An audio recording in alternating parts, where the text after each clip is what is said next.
If your spouse passed away, you are a widow or widower, whether or not you have kids. If your spouse is still alive and you are divorced, you are a divorcee, whether or not you have kids. If you are divorced and you are co-parenting with your ex-spouse, you are a divorcee with kids who is co-parenting. If you are divorced and not co-parenting, you are a divorcee parent with an absent ex-spouse.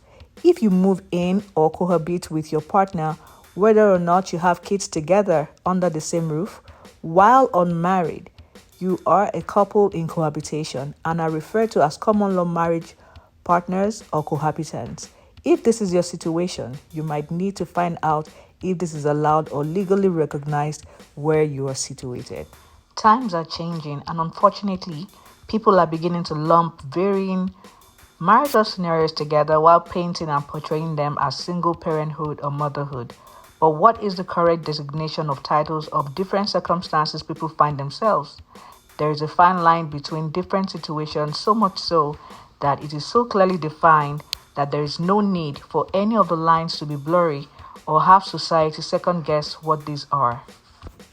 There is a reason for these distinctions in society, and you need to acknowledge and fall into your own bracket, depending on your current life situation or circumstance. However, here we are. A single motherhood situation could ensue in different scenarios. Who is a single mother?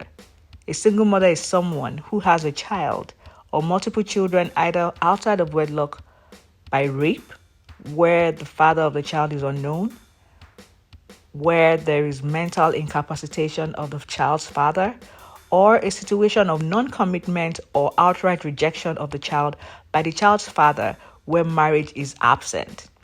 You, however, rarely have the mention of single dads in this context because most men in this case do not take part in parenting the child in any way or at any time at all, which is why the women who have found themselves in this scenario are called single moms in the first place.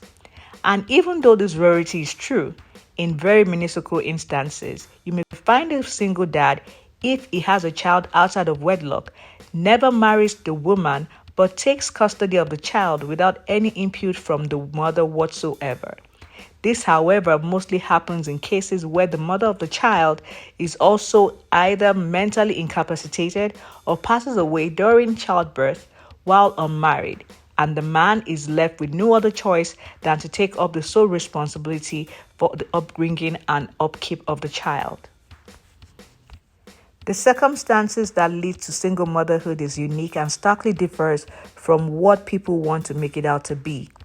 Single motherhood has its foundation rooted in having a child or children outside of wedlock, where the moms are in situations where the man responsible for the child refuses to marry them or be in the life of the child for whatever reason. So, if you are a widowed mom, a divorced mom, not receiving any support or sharing any custody with your ex-spouse, a mom with a spouse who works far away from home or is deployed to another state, a mom in a terrible marriage without any support, or a mom whose husband is not at all present in any way.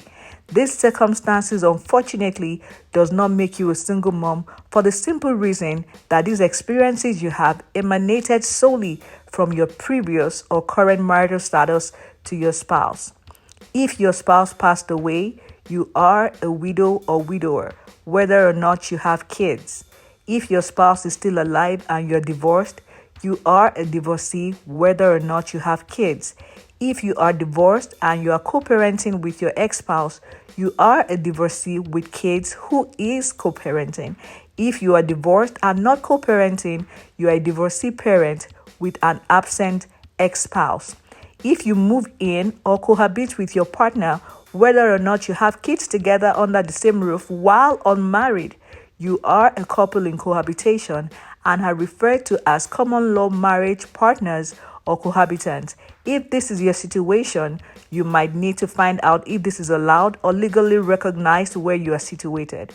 After a divorce or widowhood, you have to mark your marital status, which gives you a new identity. You literally have to check this box in your legal paperwork.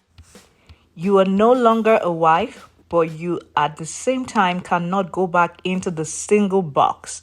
Once you're married and for whatever reason the marriage no longer exists, the truth of the matter is that because you have once been married, you forever carry this truth, and it is on that basis you have to move forward to either a divorced or widowed box depending on your life circumstance.